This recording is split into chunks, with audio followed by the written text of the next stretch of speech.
Selamat pagi anak-anak, apa kabar hari ini? Semoga semuanya sehat dan semangat. Hari ini kita akan belajar tentang keluhuran martabat manusia.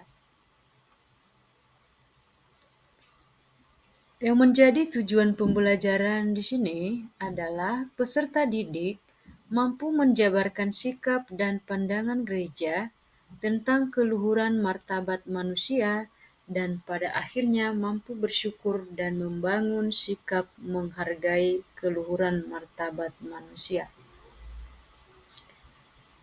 Nah, yang menjadi pertanyaannya, apakah kalian memahami apa itu martabat manusia? Mengapa setiap manusia memiliki martabat luhur? Mengapa hidup itu berharga?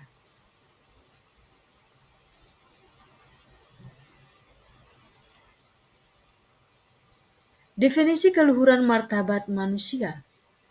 Keluhuran martabat manusia merujuk pada nilai dan penghormatan yang seharusnya dimiliki setiap individu karena keberadaannya sebagai manusia. Martabat ini melekat sejak lahir dan tidak bergantung pada status sosial, ekonomi, ras, agama, atau gender. Adapun aspek penting keluhuran martabat manusia. Yang pertama adalah universal, bahwa setiap manusia itu memiliki martabat yang sama, tidak dapat dicabut, yang artinya adalah martabat ini tidak dapat diambil atau dihilangkan. Kemudian, menjadi dasar hak asasi manusia. Martabat adalah pondasi dari semua hak yang dimiliki oleh manusia.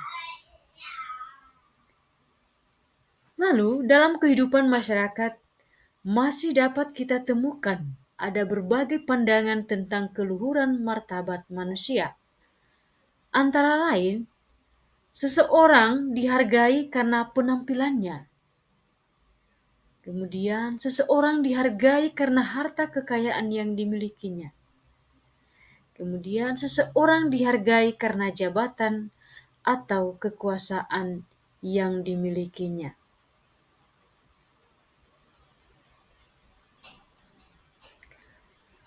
Kemudian ada banyak contoh perendahan martabat manusia. Yang pertama, perdagangan wanita dan anak-anak. Nah, sekarang ini ada banyak contoh yang kita temukan dalam masyarakat kita yang masih terjadi tentang perendahan martabat manusia, terutama kepada kaum-kaum yang lemah. Jadi siapa kaum-kaum lemah ini? Adalah mereka yang lemah ini seperti wanita, anak-anak. Mereka menjadi orang-orang yang terpinggirkan. Kemudian perbudakan. Ada banyak kita lihat sekarang ini, perbudakan, sistem gaji tidak sesuai, upah tidak dibayarkan, upah tidak sesuai dengan kinerja. Kemudian, puncak perendahan martabat manusia adalah ketika terjadi perampasan terhadap hak hidup, seperti pembunuhan, aborsi, bunuh diri, dan eutanasia. Nah, pembunuhan ini banyak sering kita temukan dalam kehidupan sekarang ini. Karena banyak manusia tidak sadar kalau hak manusia itu yang diberikan oleh Allah. Ada banyak yang sengaja melakukan karena ingin membalas dendam dan ingin menguasai harta. Kemudian ada juga aborsi. Aborsi ini sering kali terjadi dalam kalangan remaja. Mengapa ini bisa terjadi? Karena hubungan atau pergaulan yang terlalu bebas. Kemudian bunuh diri. Nah, ini juga sudah melanggar kodrat Allah.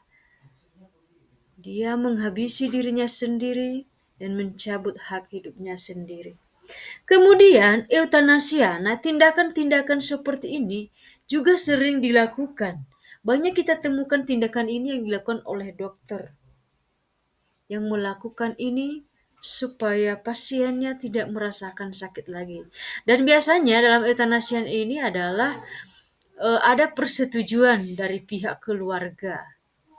Nah, ini adalah contoh-contoh perendahan martabat manusia.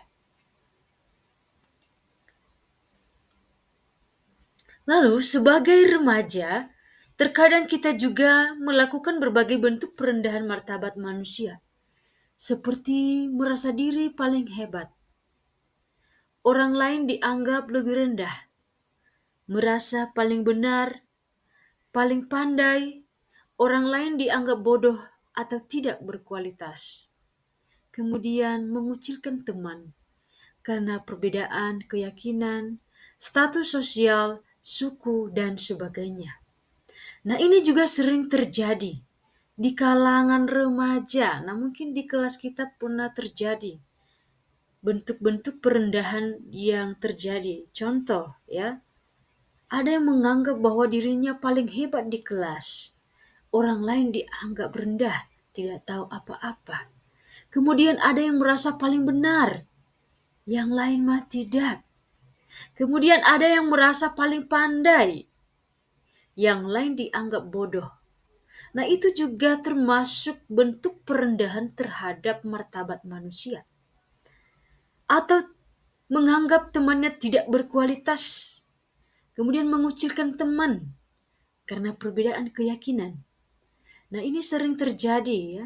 Terjadi pembulian karena ini masalah-masalah sepele ya. Masalah perbedaan keyakinan, kemudian mengucilkan teman. Kemudian status sosial, kemudian perbedaan suku dan sebagainya. Nah, nanti kita akan melihat video berikut ya. Kemudian dampak dari segala sesuatu yang dilakukan dari perendahan martabat manusia itu adalah perilaku di atas menunjukkan bahwa manusia memberikan penghargaan dan penghormatan kepada manusia karena didasarkan pada penampilan dan kondisi yang bisa dilihat oleh mata. Nah, itu yang sering terjadi dampaknya dalam kehidupan manusia. Orang bisa menghargai manusia yang lainnya mungkin karena status sosialnya, dari penampilan yang dilihat oleh mata. Nah, kita akan menyimak video berikut.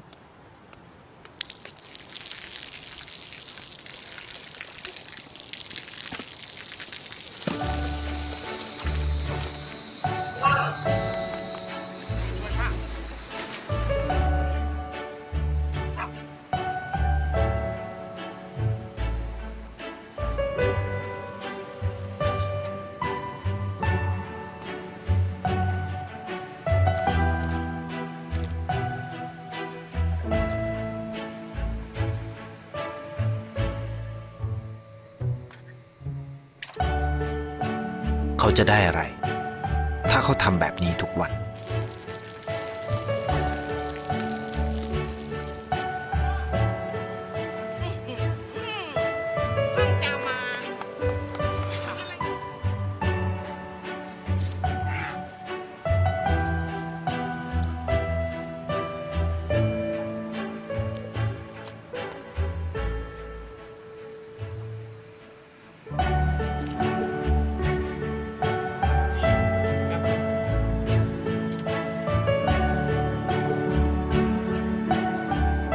เขาจะไม่ได้อะไรเลยไม่ได้รวยขึ้นไม่ได้ออกทีวีไม่มีใครรู้จักไม่ได้มีชื่อเสียงที่มากขึ้น